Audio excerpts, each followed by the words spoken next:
Йоан 6:35 се описва Божието Слово, думите на Исус. И Той им рече, Исус им отговори: аз съм хлябът на живота, който дойде при мен, никак няма да огладнее. И който вярва в мен, никога няма да жаднее. Защо? Който идва при Исус, никога няма да огладнее. Защо? Защото Той е хлябът. Защо никога няма да жаднееш? Защото Той е водата. Защото в Него е всичко. Днешно време, с какво ти се храниш, Той казва, че ако вие ядете плътта ми, ще имате живот. Поради причината, че мнозина нямат живот в себе си. Не е физически живот, духовен живот. Живот, който ядеш от Исус. Живот, който ядеш от плътта му. И колкото ядеш от плътта му, ти имаш живот, имаш ефект. Днешно време болнави, немощни, парализирани, слепи, елате, казва Исус. Елате всички, защото Той е всичко. Той е животът, Той е пътят, Той е възкресението, Той е мъдростта, Той е знанието, Той е богатството, Той е всичко.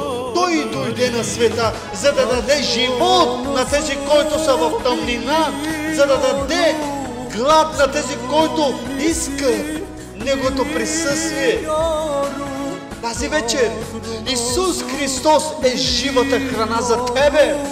Тази вечер Исус Христос е живата вода за тебе. Колко пъти си носил стомна, за да отиваш и се изморяваш. Много често пъти се изморяваш. Много често пъти казваш: изморих се. Много често пъти казваш: до кога? Много често пъти казваш: о, този път е труден и тръмлив. Но чуй тези думи, братко и сестро. Исус казва: ако би знаел кой съм аз и кой иска от тебе, и ти би искал жива вода. Тази жена много години, много време те отиваше пеша с томна, за да черпи вода. До кога ще черпиш от религия? До кога ще черпиш от човека, от кладенеца, от чуждият кладенец, и да хвалиш човека, че негов е, голям е? Но ето идва този, който е дал кладенеца. Идва при тебе канарата. Канарата, която може ти да пиеш. Един път, ако пиеш от тази канара, ще казваш: дай ми още. Ако един път ядеш от тази глад, от тази храна, ще казваш: искам още. Искам още.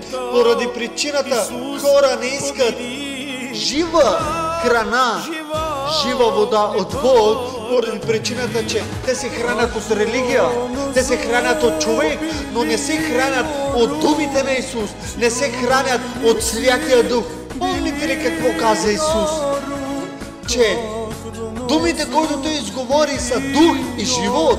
Плътта нищо не използва. Духът е този, който дава живот.